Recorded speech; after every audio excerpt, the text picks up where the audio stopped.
Bien, como ya dijimos anteriormente, esta es la segunda parte del pago, pero en atención a lo que vendría siendo la alajot o los comentarios o los apuntes de el pago. Partamos. Como ya dijimos, el artículo 1568 define al pago efectivo como la prestación de lo que se debe y paga el que tiene la obligación tanto de dar, hacer y no hacer. Las formas de pago que conocemos son el pago efectivo o solución, pago por consignación, pago por subrogación, donde una persona pasa a ocupar el lugar del acreedor, pero la obligación subsiste. Tenemos el pago por cesión de bienes y el pago con beneficio de competencia. La conditio sine qua non del pago es que la obligación debe estar presente y esta obligación debe ser o puede ser tanto civil como natural. En caso contrario, si no hay una obligación en el pago efectivo, hay un cuasi contrato que conocemos como el pago de lo no debido y nace una obligación de restitución conforme al artículo 2295 del Código Civil, que es el derecho a que se restituya lo pagado, sin que se extinga la obligación, sea civil o natural. Caso excepcional tenemos el error de derecho en los artículos 2297 y 2299 del Código Civil. Eh, ¿Quién puede pagar? ¿Quién puede realizar el pago? Lo normal es que lo haga el deudor principal, pero también puede pagar personas interesadas en el cumplimiento de la obligación y terceros desligados del deudor o el acreedor. ¿Quién puede pagar? El deudor principal, que es lo normal, las personas interesadas en el cumplimiento de la obligación o terceros desligados del deudor o el acreedor. Respecto del deudor principal, puede pagar el deudor mismo, los herederos del deudor, en virtud del principio ultra vires hereditatis, el legatario al que se le impone la obligación de pagar, o el mandatario o representante legal del deudor. El efecto más importante del pago es que la obligación se extingue, erga omnes. Cabe señalar que la naturaleza jurídica del pago es una convención extintiva. Así lo plantea una doctrina. Respecto de personas que están interesadas en el cumplimiento de la obligación, respecto de personas que están interesadas en el cumplimiento de la obligación, estos pueden ser un codeudor solidario, un fiador, un poseedor de finca hipotecada, estos tres. La obligación se extingue entre el deudor principal y el acreedor y cambia solo el acreedor en estos casos. Ahora tenemos también el tercero absolutamente extraño a la obligación que paga la deuda. Ya esto se refiere al artículo 1572 del Código Civil, que señala que el pago puede hacerlo cualquier persona aún sin consentimiento o contra la voluntad del deudor. Pero esto solo procede en obligaciones de dar. Si se paga con el consentimiento del deudor, opera la subrogación en favor de un tercero por el solo ministerio de la ley, conforme al artículo 1610 número 5 retrotrayéndonos a que el 1610 habla de la subrogación legal y la obligación mantiene todas sus garantías constituidas.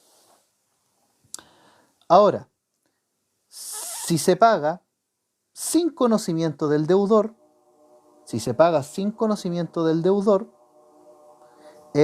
opera la agencia oficiosa y se tiene derecho a que se le reembolse al que pagó lo que gastó para extinguir la deuda.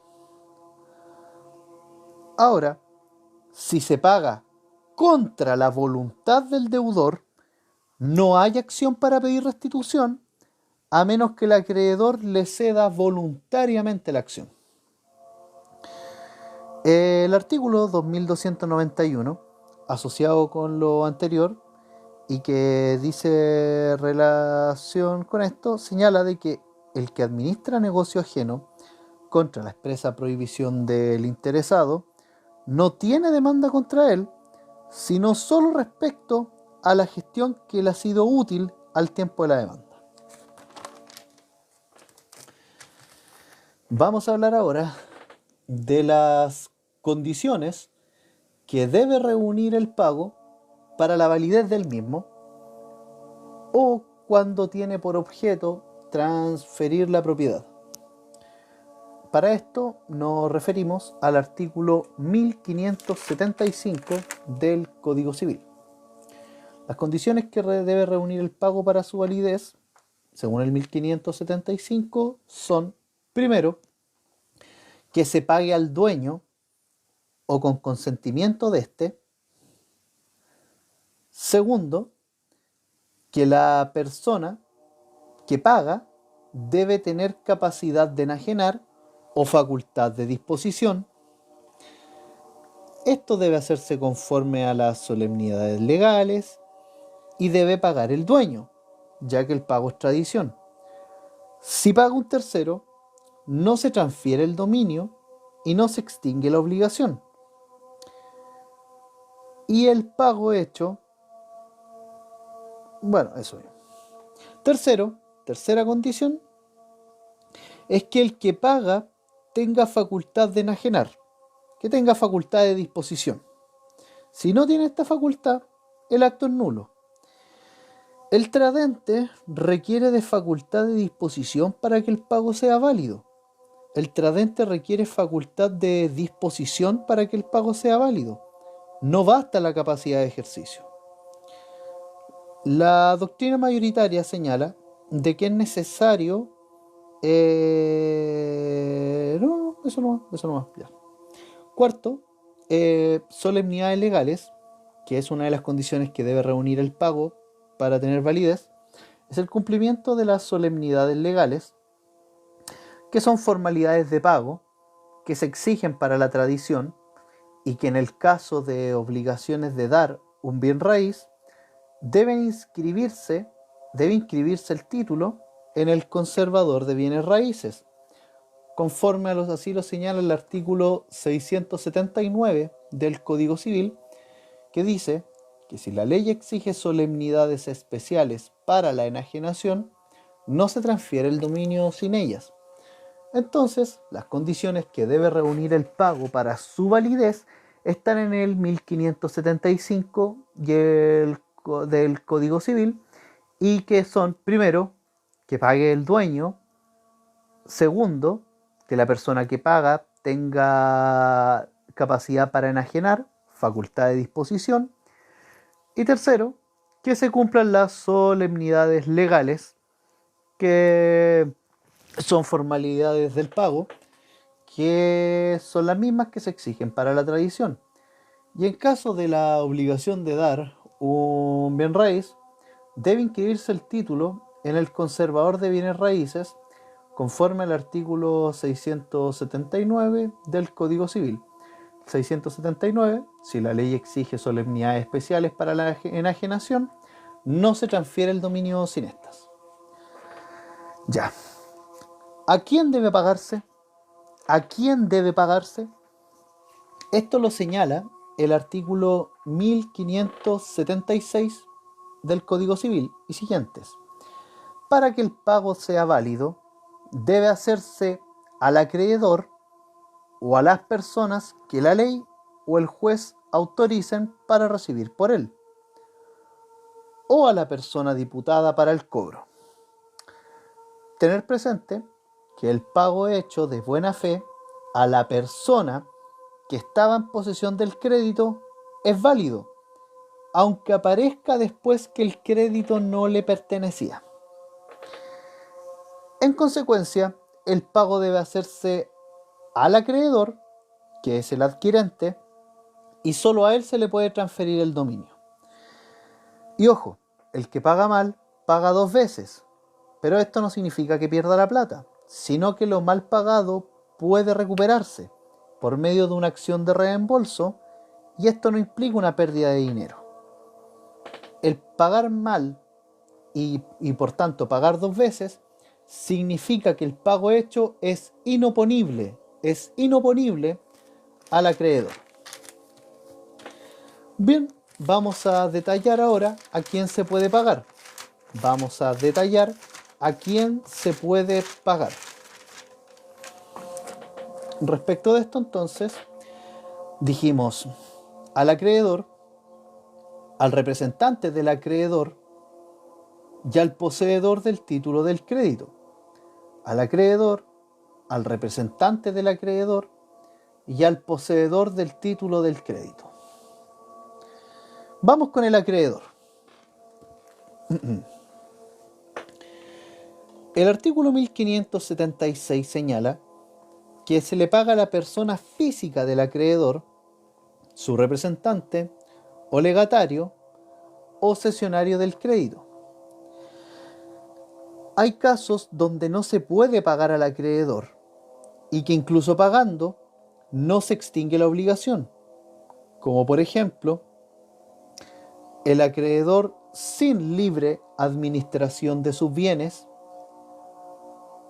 Segundo, si hay un decreto judicial que embarga el crédito o manda a retener el pago, o cuando se trata de un deudor insolvente y se paga con fraude en estos casos. Hay casos que tenemos que precisar más, que son, si el acreedor es incapaz. Si el acreedor es incapaz, tener presente que la incapacidad es una protección.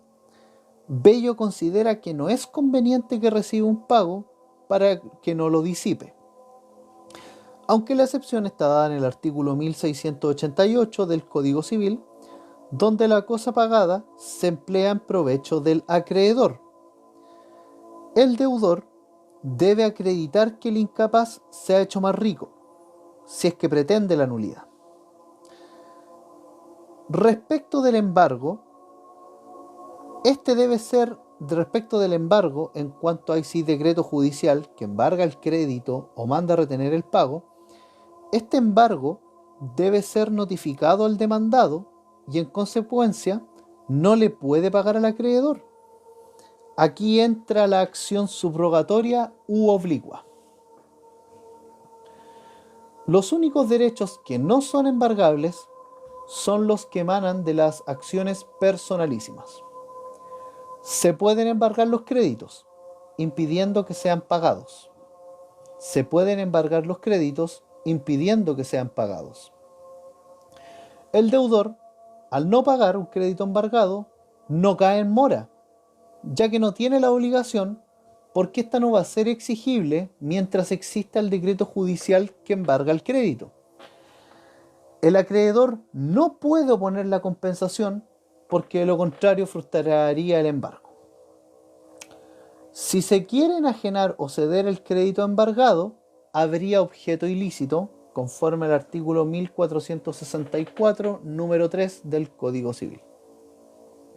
Ahora, respecto al tercer caso donde no se puede pagar al acreedor, que es en caso de que este acreedor esté en quiebra, aplicaría la ley 20.720. Entonces el tercer caso donde no se puede pagar, y creo que aquí me corrijo anteriormente con lo que dije, es cuando se trata de un acreedor insolvente. Se trata de un acreedor en quiebra, insolvente que esté sometido a uno de los procedimientos del artículo, o sea, de uno de los procedimientos de la ley 20.720. Vamos ahora con el representante del acreedor. Vamos ahora con el representante del acreedor. El pago puede ser de fuente judicial, legal o convencional. El pago de fuente judicial, aquí la persona autorizada para recibir el pago es nombrada por el juez como un depositario, y en el pago de la fuente legal es el representante legal. Según el 1580 y siguientes del Código Civil, se refiere al diputado para el cobro del pago. Las maneras de pagar con diputación son las siguientes.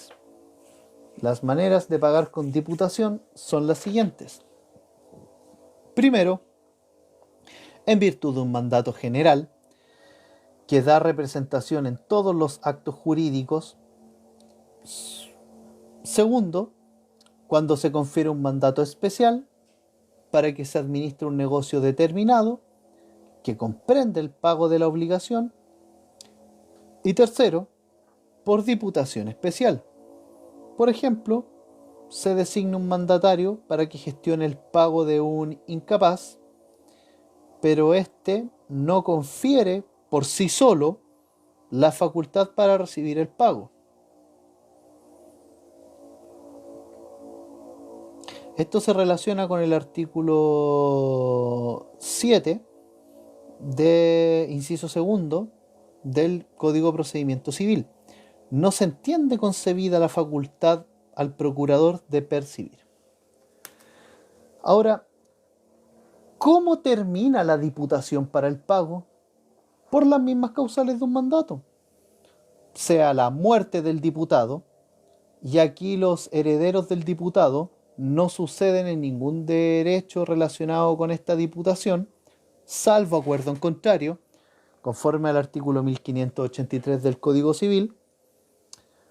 Puede terminar la diputación también por revocación, que es por la voluntad unilateral del mandante para poner fin al encargo, y esto es posible porque la diputación es un contrato de confianza, aunque hay situaciones especiales que considera el Código Civil, como por ejemplo el caso de diputación para el pago, que es irrevocable cuando el deudor y el acreedor designaron al diputado.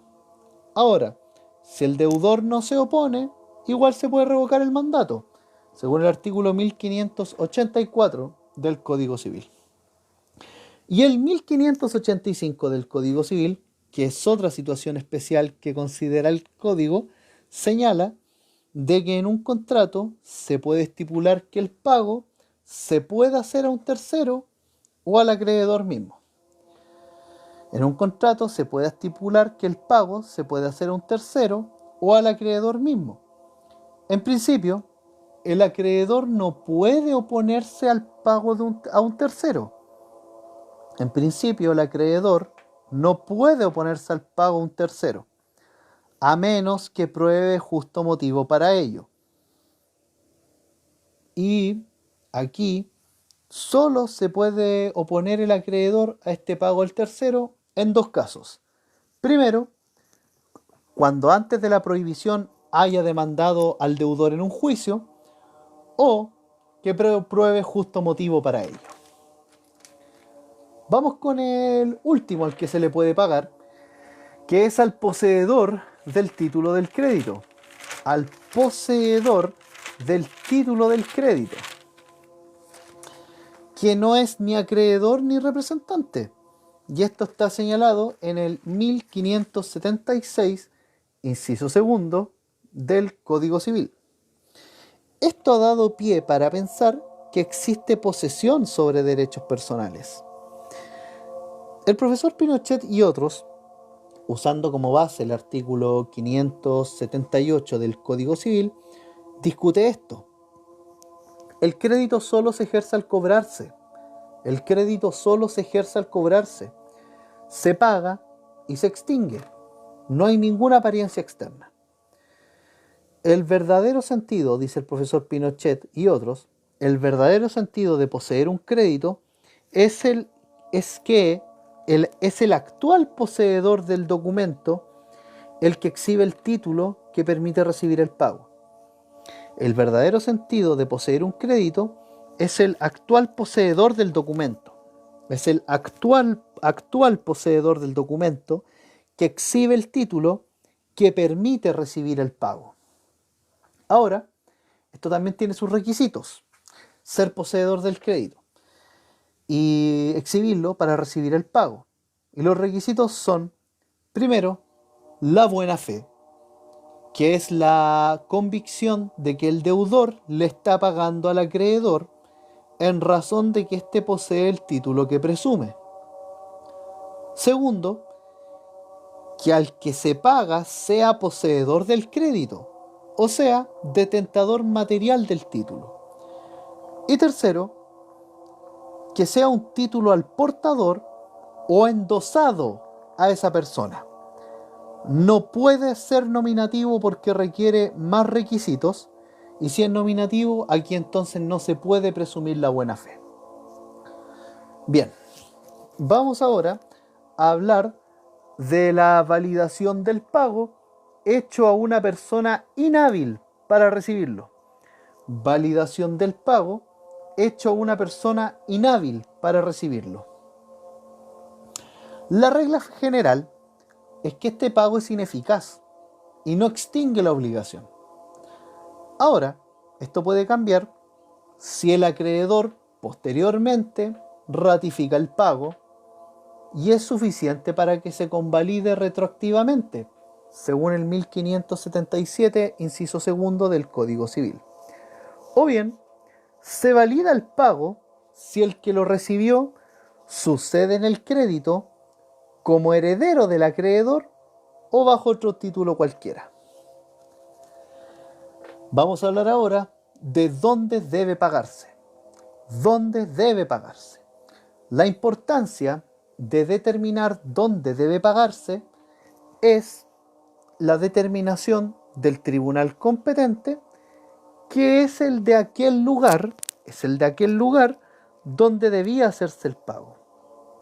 Ahora, el COT, el Código Orgánico de Tribunales, distingue si la cosa que se debe es mueble o es inmueble. Si la acción es inmueble, según el 135 del COT, el juez competente es el que elija el acreedor. Si la acción es inmueble, el juez competente es el que elija al acreedor y puede ser el juez del lugar o donde se contrajo la obligación o de donde deba cumplirse la obligación. Y ahora, si la acción es mueble, según el 138 del COT, el juez competente es el del lugar donde debe cumplirse la obligación. Vamos a hablar ahora de las reglas fundamentales sobre dónde debe pagarse la obligación. Reglas fundamentales sobre dónde debe pagarse la obligación. Esto está del artículo 1587 al 1589 del Código Civil. Bueno, primero es que la obligación debe pagarse en el lugar estipulado en la convención, pacta sunt servanda. Ahora, si las partes nada dicen, se distingue si la cosa es especie o cuerpo cierto o es genérica. Si la cosa es especie o cuerpo cierto, la obligación se paga en el lugar en que la especie se encontraba al momento de la celebración del contrato. Si la cosa es genérica, el pago se hace en el domicilio del deudor. Ahora, tercera regla es, en caso de cambio de domicilio del deudor, se considera el domicilio que tenía el deudor al momento de celebrarse la obligación, salvo pacto en contrario. Ahora, ¿cuándo debe pagarse? ¿Cuándo debe pagarse? Bueno, el principio general de cuánto debe pagarse es que debe pagarse inmediatamente después de constituida la obligación, si es que esta es pura y simple. La regla es que puede alterarse por medio de alguna modalidad, plazo o condición. ¿Quién corre con los gastos del pago? Bueno, los gastos, según el artículo 1571 del Código Civil, los gastos que ocasiona el pago son de cuenta del deudor, por regla general, sin perjuicio de lo que se estipule y lo que el juez ordene acerca de las costas judiciales. Básicamente, por regla general, paga el deudor, salvo acuerdo en contrario. Esto igual es distinto si se trata de un pago por consignación. La ley altera esta regla en caso de un pago por consignación, como ya dijimos, ya que los gastos de oferta y consignación válidos son de cargo del acreedor, conforme al artículo 1604 del Código Civil. ¿Cómo debe hacerse el pago? ¿Cómo debe hacerse el pago? ¿Cómo debe hacerse el pago? Hay dos reglas fundamentales que están dadas por el artículo 1569 y 1591 del Código Civil. La primera regla del 1569 es que se paga lo debido conforme al tenor de la obligación. El acreedor no puede ser obligado a recibir una cosa distinta a la debida, aunque la otra cosa sea de mayor valor. El objeto de la obligación es lo único que debe ser pagado. El objeto de la obligación es lo único que debe ser pagado. Segundo, el pago debe ser completo. El pago debe ser completo. El acreedor no está obligado a recibir pagos parciales. Esta es la segunda regla, la del 1591. Y es que el pago debe ser completo. El acreedor no está obligado a recibir pagos parciales. Si el pago no es completo y es parcial, el acreedor no tiene por qué aceptarlo. Ahora, hay excepciones donde el acreedor es obligado a recibir una cosa distinta a la debida. Por ejemplo, en el artículo 1093 del Código Civil, quantum modo, de un pago por equivalencia sin alterar la sustancia de la obligación, con autorización del juez, desde luego. Y el 1505 del Código Civil, un caso donde el acreedor puede recibir una cosa distinta a la debida, el 1505 del Código Civil, en el caso de las obligaciones facultativas. Se puede pagar con cosa distinta a la debida, pero a las que las partes dieron poder liberatorio. Vamos ahora a hablar más concretamente de las obligaciones de especie o cuerpo cierto y de género en relación al pago. Y aquí vamos a referirnos a lo siguiente. Vamos primero con las obligaciones de especie o cuerpo cierto. Las obligaciones de especie o cuerpo cierto. El acreedor debe recibir el cuerpo cierto en el estado que se encuentre al momento de la entrega. Los daños por caso fortuito o fuerza mayor no hay por regla general responsabilidad para el deudor, conforme al 1549 y 1550 del Código Civil, y el riesgo del cuerpo cierto es siempre del acreedor, siempre y cuando el riesgo del cuerpo cierto es siempre del acreedor, siempre y cuando se haya empleado la debida diligencia en el cuidado de la especie o cuerpo cierto. Ahora, hemos de distinguir. Si se produce un daño a la cosa por un hecho de un tercero que no es imputable al deudor, se extingue la obligación por caso fortuito. Ahora, el artículo 1590, inciso final del Código Civil señala de que el acreedor puede pedir que se le cedan las acciones del deudor contra el tercero. Ahora bien, en caso de deterioro por dolo o culpa del deudor o caso fortuito durante la mora del deudor, el deudor responde por los daños más la posibilidad de que el acreedor pida la resolución del contrato y la indemnización de perjuicios. Puede pasar que el acreedor crea que los daños son irrelevantes, por lo que puede pedir la cosa más indemnización de perjuicios. La cosa destruida por caso de mora del deudor, aquí responde el deudor distinguiendo si acaso el caso fortuito hubiese o no acaecido en manos del deudor.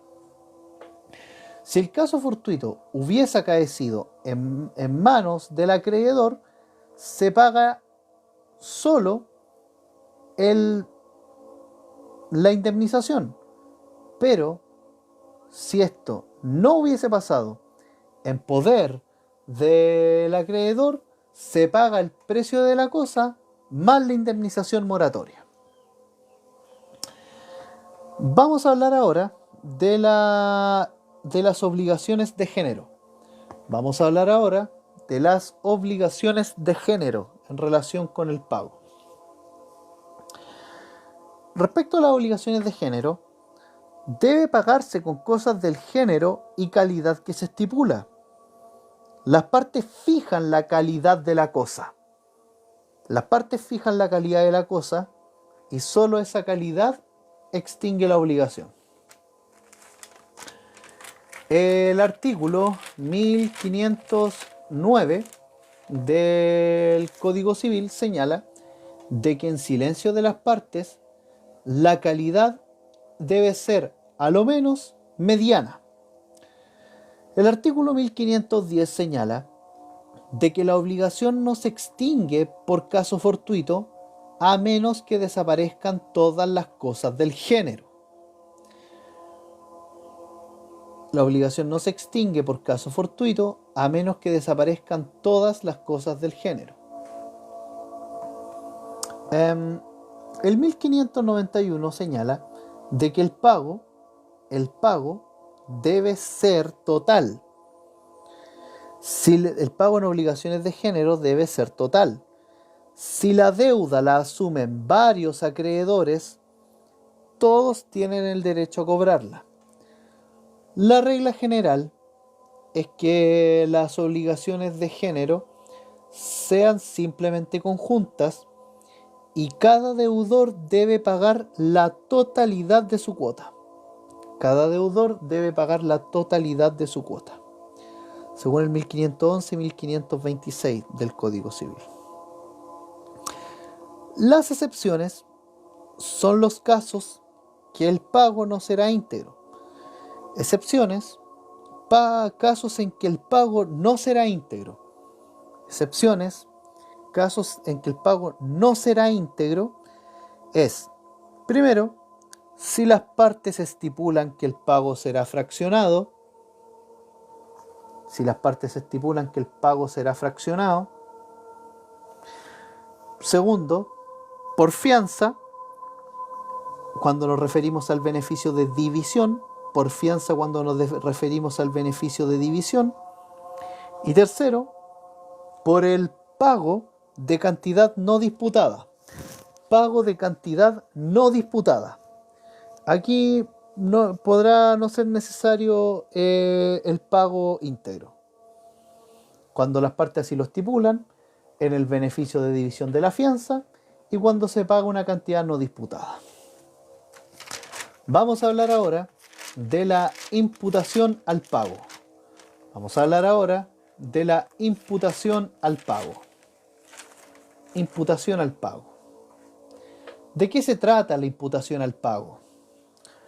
Bueno, la imputación al pago determina a qué deuda debe aplicarse el pago si es que o bien existen varias obligaciones pendientes entre el deudor y el acreedor, o si solo una obligación con varias partes. La imputación al pago supone tres factores. La imputación al pago supone tres factores. Primero, que lo pagado no alcanza para cubrir la obligación. Segundo, que existen varios deudores o uno solo con varias deudas. Y tercero, que las deudas sean de la misma naturaleza. ¿Quién hace la imputación? ¿Quién carajos hace la imputación? Primero, le corresponde al deudor. Este elige la obligación que se extinguirá. Segundo, si el deudor no lo hace, le corresponde al acreedor.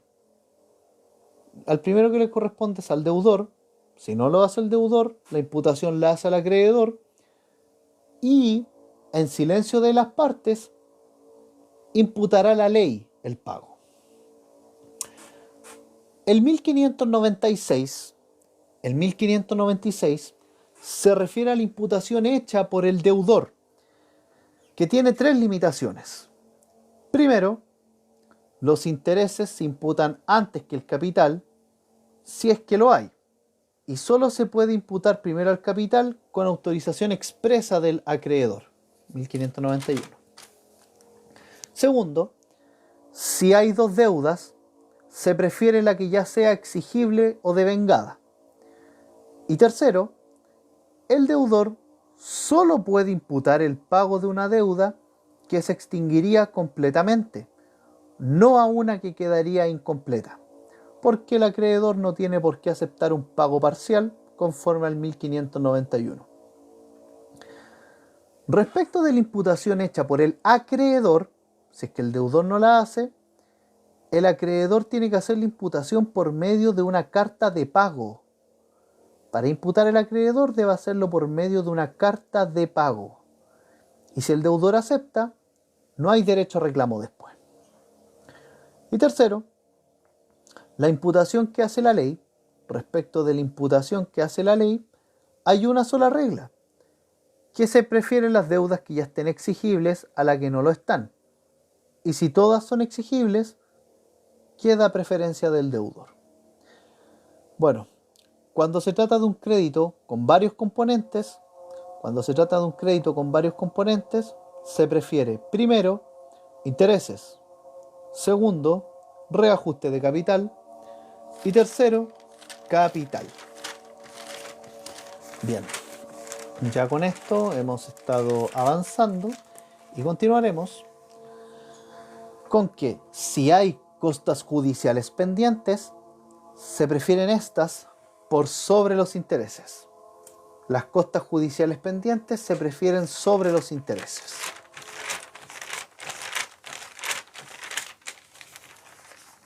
Ya. Vamos ahora con la prueba del pago. La prueba del pago.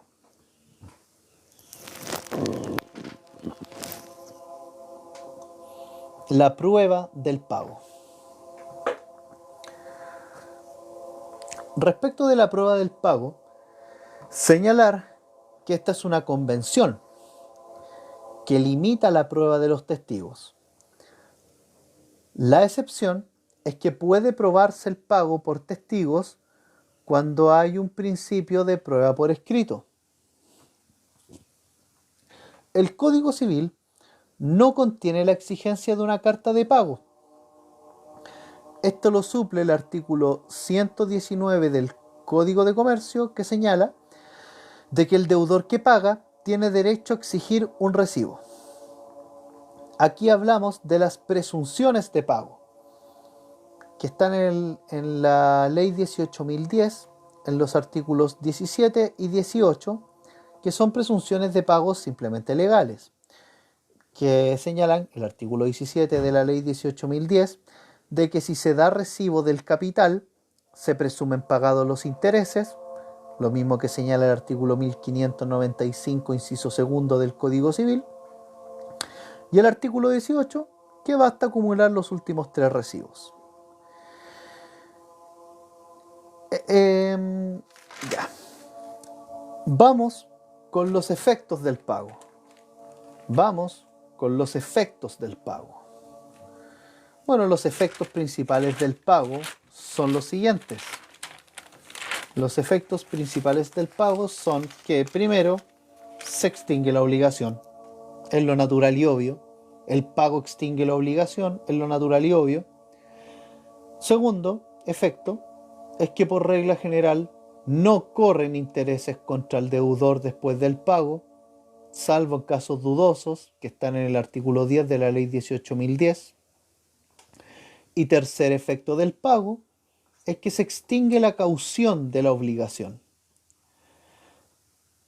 La excepción que tenemos señalada en relación con los efectos del pago es la prenda tácita, que está en el 2401 del Código Civil. La prenda tácita, que es la excepción, puede pagarse una deuda garantizada con una prenda y no extinguirse la prenda, ya que hay voluntad tácita de mantener la prenda, sobre todo si se contrae a posteriori una segunda obligación. Bien, ahora vamos a hablar de un tema largo, que es la subrogación. El pago con subrogación. Pago con subrogación. Pago con subrogación. La subrogación, ante todo, es la sustitución de una persona o cosa por otra. Respecto al pago con subrogación, precisar de que la subrogación es la sustitución de una persona o cosa por otra. La subrogación puede ser personal o real. La subrogación puede ser personal o real y se subdistingue dentro de la subrogación personal aquella que es legal y o la otra que es convencional. Bien, vamos a partir con la subrogación personal. Vamos a partir con la subrogación personal. La subrogación personal está en el artículo 1608 del Código Civil. La subrogación personal está en el artículo 1608 del Código Civil y es la subrogación que trata de la transmisión de los derechos del acreedor a un tercero que le paga. La subrogación personal es entonces la transmisión de los derechos del acreedor a un tercero que le paga. La subrogación se basa en la voluntad del acreedor, salvo cuando éste tiene su origen en la ley. El artículo 1609 clasifica la subrogación personal en convencional o legal. El artículo 1609 clasifica la subrogación personal en convencional o legal. La subrogación personal convencional, la subrogación personal convencional está en el artículo 1611. Subrogación personal convencional está en el artículo 1611 del Código Civil.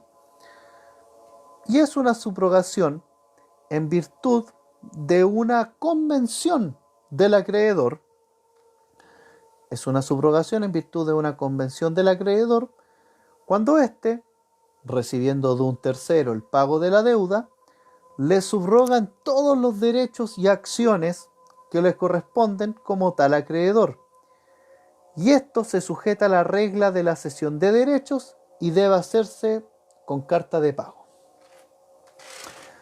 Los requisitos de la subrogación personal son que primero, el pago se haga por un tercero. Segundo, que el acreedor consienta en subrogar al tercero que ha pagado. Tercero, que se realiza al momento del pago y conste en carta de recibo. Y cuarto, que el consentimiento esté sujeto a las formalidades de la cesión de derechos. Aquí hay un paralelo que se hace presente entre la subrogación personal convencional y la cesión de derechos. La subrogación convencional subroga solo la cantidad que efectivamente se pagó. La subrogación convencional subroga solo la cantidad que efectivamente se pagó, mientras que la cesión de derecho puede cobrar el total del crédito. En la subrogación convencional, personal convencional, el subrogante, en calidad de contratante, puede intentar la acción resolutoria, pero el cesionario, en la cesión de derechos, no lo puede hacer. Bien, con esto pasamos a la subrogación personal legal. Pasamos a la subrogación personal legal. Subrogación personal legal. Esta subrogación personal legal se produce ipso iure, o sea, se produce de pleno derecho, la subrogación personal legal. La subrogación legal se produce de pleno derecho, aún en contra de la voluntad del deudor. Está señalada en el artículo 1610 del Código Civil, la subrogación legal, y señala este artículo 1610 que la subrogación de pleno derecho ocurre de pleno derecho a la subrogación y aún contra la voluntad del deudor, en todo caso que la ley señale, y especialmente a beneficio de las siguientes personas. Primero, del acreedor que paga a otro acreedor de mejor derecho en razón de un privilegio o hipoteca. Aquí los requisitos son que el tercero que paga debe ser acreedor del deudor y que el pago debe hacerse en razón de un privilegio o hipoteca. Ahora, también, del que habiendo comprado un inmueble, está obligado a pagar a los acreedores a quienes el inmueble está hipotecado. Del que habiendo comprado un inmueble, es obligado a pagar a los acreedores a quienes el inmueble está hipotecado. A esto se refiere el artículo 2428 del Código Civil, 2428 del Código Civil, que señala que la hipoteca da al acreedor el derecho de exigir la finca hipotecada, sea quien sea el que la posea, y a cualquier título que la haya adquirido. Ahora, esta disposición no tiene efecto sobre el que adquiera la finca hipotecada en pública subasta ordenada por el juez. Pero para que esto tenga efecto en favor del tercero, debe hacerse la subasta con citación personal, en el término de emplazamiento de los acreedores que tengan constituida su hipoteca sobre la finca, y estos serán cubiertos por el precio del remate que corresponda, y el juez hará consignar el precio y el dinero. Entonces, la subrogación personal legal opera en favor de las siguientes personas, que son, primero, del acreedor que paga a otro de mejor derecho en razón de un privilegio o hipoteca, del que habiendo comprado un inmueble es obligado a pagar a los acreedores a quienes el inmueble está hipotecado. Y respecto de este, hay una interpretación tradicional que dispone de dos requisitos sobre este punto para que opere. Primero, que el inmueble se adquiera por compra, y segundo, que con el producto de la compra, se pague a los acreedores hipotecarios. del que habiendo comprado un inmueble es obligado a pagar a los acreedores a quienes el inmueble está hipotecado. Otra persona respecto de la cual opera en su favor la subrogación legal es del que paga una deuda a que se haya obligado solidaria o subsidiariamente. Del que paga una deuda a que se haya obligado solidaria o subsidiariamente. Aquí se aplica en primer término al codeudor solidario y tiene un doble carácter. El pago lo hace el deudor principal, no un tercero. El pago lo hace el deudor principal, no un tercero. El caso del que paga una deuda a que se haya obligado solidaria o subsidiariamente se aplica en primer término al codeudor solidario y tiene un doble carácter. El pago lo hace el deudor principal, no un tercero. Y la subrogación no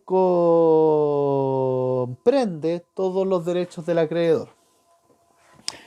Entonces, del que paga una deuda que se haya obligado solidaria o subsidiariamente, se aplica en primer término al codeudor solidario y tiene un doble carácter, que el pago lo hace el deudor principal, no un tercero, y la subrogación no comprende todos los derechos del acreedor.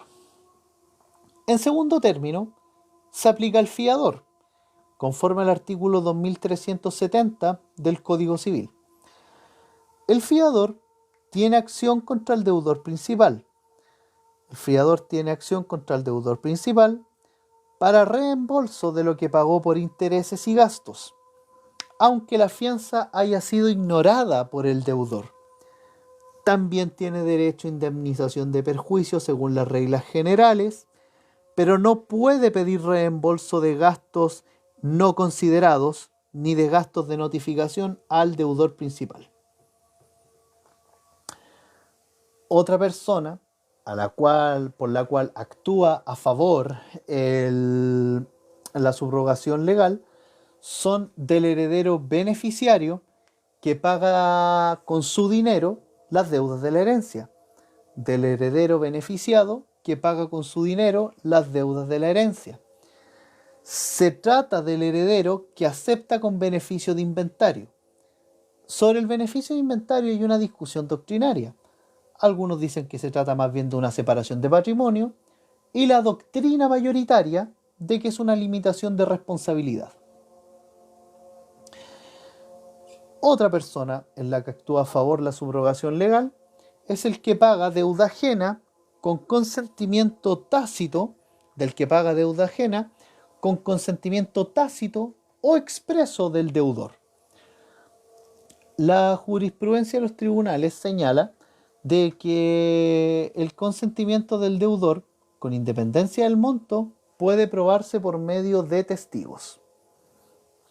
Y otra persona de la que opera a favor la subrogación legal es del que presta dinero al deudor para el pago de la deuda, del que presta dinero al pago del deudor para el pago de la deuda, constando en escritura pública tanto el préstamo como la satisfacción de la deuda con ese dinero. Este último es un caso especialísimo de subrogación legal. Es un caso especialísimo de subrogación legal. Los requisitos es que un tercero preste dinero al deudor para que pague, que el pago se haga con este dinero prestado y que lo anterior conste en escritura pública.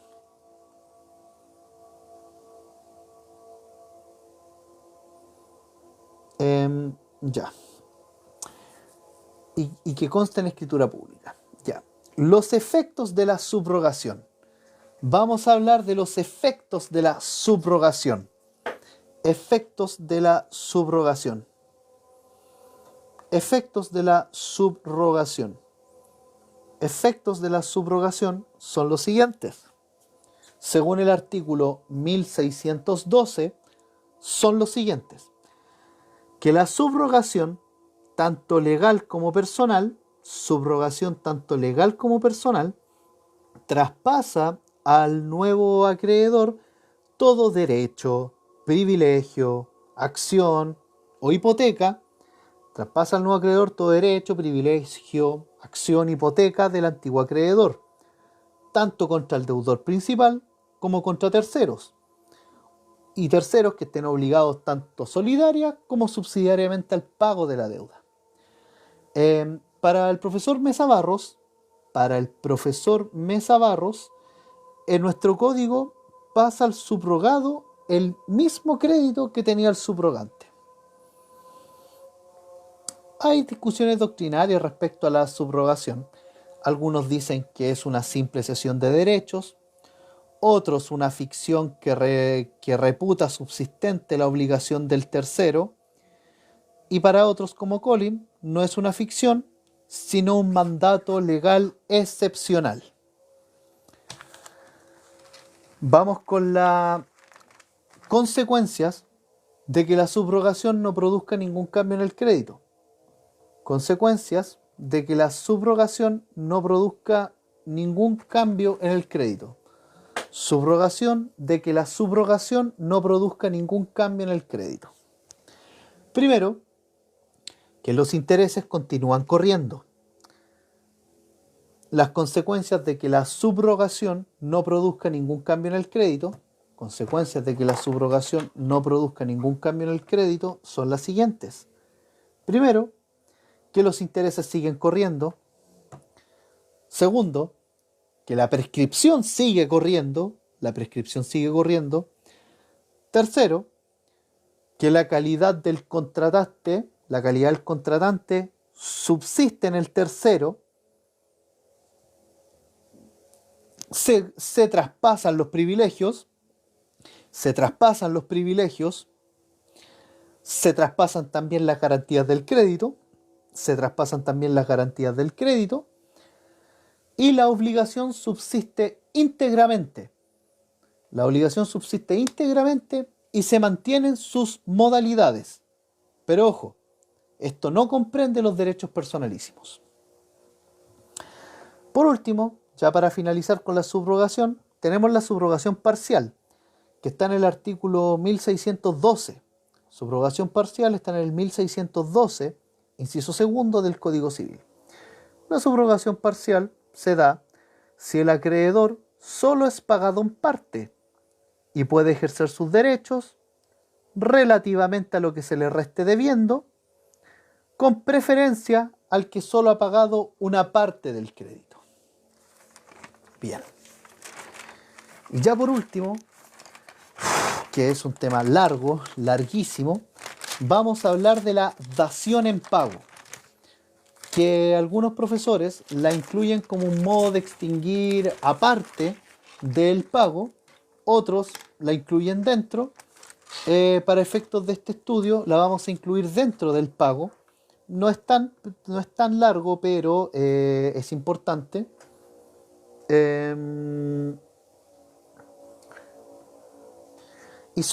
Y respecto a la dación en pago, podemos decir lo siguiente. Que es un modo de extinguir las obligaciones donde se paga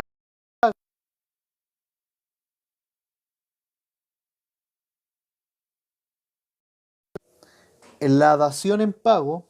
Es un modo de extinguir las obligaciones donde se paga al acreedor con una cosa distinta, a la debida. Esto requiere la conformidad del deudor. El acreedor renuncia al derecho que tiene en el artículo 1569, inciso segundo, que es que no puede ser obligado a recibir otra cosa que la que se le deba, ni aun a pretexto de ser igual o de mayor valor a la ofrecida. Esto es una excepción a esa regla. La dación en pago equivale al pago. Si bien el acreedor no recibe lo debido, queda satisfecho en su crédito. Algunas disposiciones que se refieren a la dación en pago son, por ejemplo, la extinción de la fianza o sobre el pago al cedente. Respecto a las características de la dación en pago,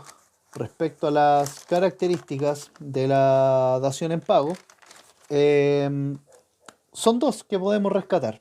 Muchas gracias por los likes, chicos. Pensé que este live estaba muerto. Respecto a la dación en pago, sus características son: primero, implica una renuncia al derecho a recibir la cosa debida, del artículo 1569 del Código Civil. Implica una renuncia al derecho de recibir la cosa debida, del 1569 del Código Civil. Segundo, es una convención que sirve de título suficiente para hacer la tradición de la cosa. Es una convención que sirve de título suficiente para hacer la tradición de la cosa. Es una convención que sirve de título suficiente para hacer la tradición de la cosa. Sobre los requisitos de la dación en pago, sobre los requisitos de la dación en pago, podemos señalar 5. Primero, que requiere de la existencia de una obligación que esté destinada a extinguirse, requiere la existencia de una obligación destinada a extinguirse.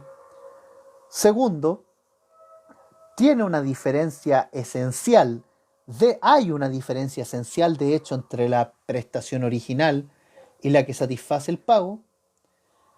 Tercero, debe haber consentimiento de las partes.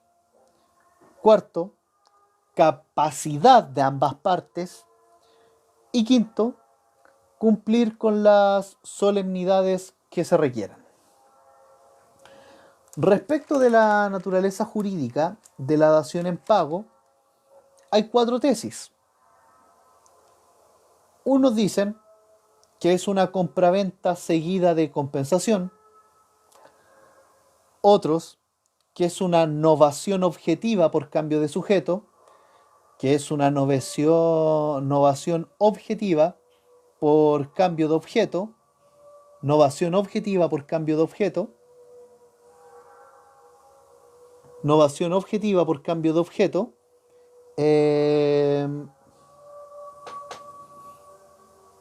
Ay, creo que me está pidiendo, no sé por qué me pide inactividad si he estado aquí todo el... inténtelo de nuevo.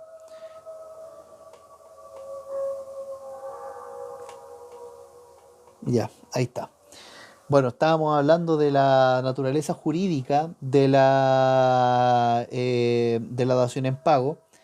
Primero, de que hay 4 tesis, que algunos la consideran una compraventa seguida de compensación, otros una novación objetiva, otros consideran a la dación en pago como una modalidad de pago, y otros como una institución autónoma. Hay 4 tesis sobre la naturaleza jurídica de la dación en pago: como compraventa seguida de compensación, como novación objetiva, y como modalidad de pago, y como institución autónoma. Respecto de la compraventa seguida de compensación, se produce una compraventa donde las partes pasan a ser recíprocamente deudoras y acreedoras y se extinguen las obligaciones por compensación. Esto tiene como base el derecho romano y el francés, pero la crítica que recibe es que limita la dación en pago a obligaciones de dinero y no tiene mucha aceptación en Chile, la verdad, es prácticamente irrelevante. Respecto de la novación objetiva, Alessandri postula esta idea porque señala que hay similitudes entre la dación en pago y la novación objetiva,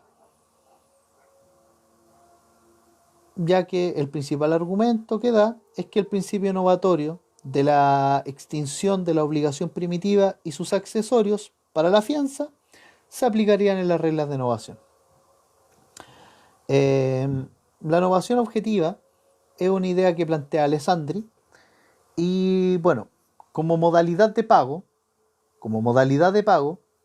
ante cualquier problema se recurre a las reglas del pago. En la dación de pago, ante cualquier problema se recurre a las reglas del pago.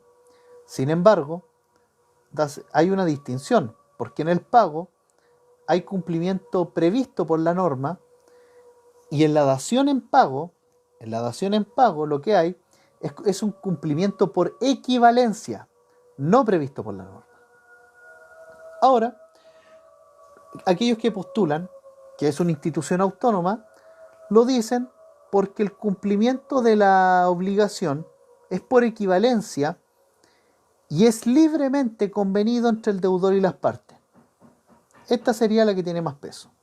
Los que dicen que es una institución autónoma es porque el cumplimiento de la obligación lo es por equivalencia y es libremente convenido entre el deudor y el acreedor. Y sería la que más peso tiene. Por último, ya para finalizar, agradeciéndole a los que le dieron me gusta a este espacio, es que los efectos de la dación en pago son, el efecto fundamental de la dación en pago, es extinguir la obligación primitiva. El efecto fundamental de la dación en pago es la extinción de la obligación primitiva. Fin. Muchas gracias amigos, bendiciones.